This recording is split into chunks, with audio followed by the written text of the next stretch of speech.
चलिए चौथा क्वेश्चन का रेंज निकालने के लिए सीखते हैं बाबू कि आखिर इस क्वेश्चन का रेंज का आंसर क्या होगा, यानी y का मान कहां से कहां तक हो सकता है। सबसे पहले x को इधर लाना होगा। देखिए तो हम लोग इसको ऐसे लिख सकते हैं बाबू, लिख सकते हैं। स्क्वायरिंग बोथ साइड कर दिए बाबू, ऐसे लिख सकते हैं, लिख सकते हैं बाबू। एक्स स्क्वायर बराबर क्या आ गया, 1/1 माइनस वाई स्क्वायर। बाबू हम x बराबर ऐसे लिख सकते हैं, y square minus 1/y square. देखिए तो x का मान ये होगा बाबू, रूट के अंदर में y स्क्वायर माइनस 1/y। अब इसके बारे में सोचिए कि y का क्या आंसर हो सकता है, y का मान कहां से कहां तक हो सकता है। बाबू हम लोग जानते हैं कि न्यूमरेटर में अगर रूट लिखा हुआ है तो उसके अंदर का मान हमेशा ग्रेटर देन इक्वल टू 0 होना चाहिए, और अगर डिनोमिनेटर में कोई संख्या है तो वो 0 केवल नहीं होना चाहिए, बाकी बात कुछ भी हो सकता है, क्योंकि डिनोमिनेटर में तो रूट नहीं लगाया हुआ है तो डिनोमिनेटर में कुछ भी हो सकता है, केवल 0 नहीं हो सकता है। और अगर न्यूमरेटर में कोई वेरिएबल लिखा हुआ है और वो रूट के अंदर लिखा हुआ है तो वो हमेशा ग्रेटर देन इक्वल टू 0 होगा। और डिनोमिनेटर में अगर कोई वेरिएबल है, डिनोमिनेटर में रूट नहीं लगा हुआ है तो उसका मान कुछ भी हो सकता है, केवल 0 नहीं हो सकता है। तो चलिए न्यूमरेटर में रूट के अंदर में वाई स्क्वायर माइनस 1 है तो हम लोग वाई स्क्वायर माइनस 1 को ग्रेटर देन इक्वल टू 0 लिखेंगे। और डिनोमिनेटर में बिना रूट में है तो इसका मान कुछ भी ले सकते हैं, बस 0 केवल नहीं ले सकते हैं।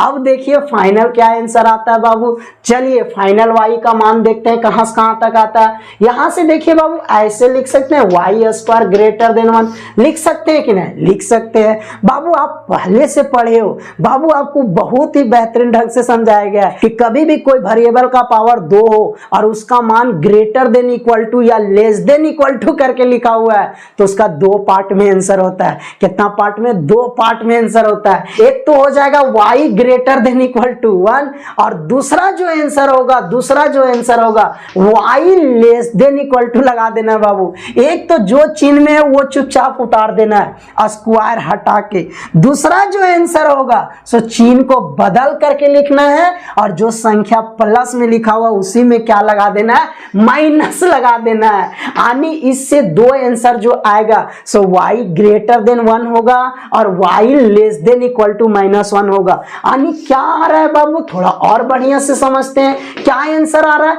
ये कह रहा है कि 1 और 1 से बड़ा, और ये कह रहा है -1 और -1 से छोटा, और ये कह रहा है 0 आपको नहीं लेना है। तो तीनों को जब हम मिला करके समझे तो फाइनल जो आंसर आया बाबू, फाइनल जो आंसर आएगा बाबू देखिए क्या आएगा, y less than equal to -1 और y greater than equal to +1, यानी माइनस इंफिनिटी -1 तरफ क्लोज इंटरवल, 1 से कहां +∞ 1 तरफ कैसा इंटरवल, क्लोज इंटरवल। यानी इस क्वेश्चन का जो रेंज का आंसर होगा -∞, -1 तरफ क्लोज इंटरवल, यूनियन 1 से इंफिनिटी 1 तरफ कैसा इंटरवल, क्लोज इंटरवल। ये इस क्वेश्चन का फाइनल रेंज का आंसर होगा।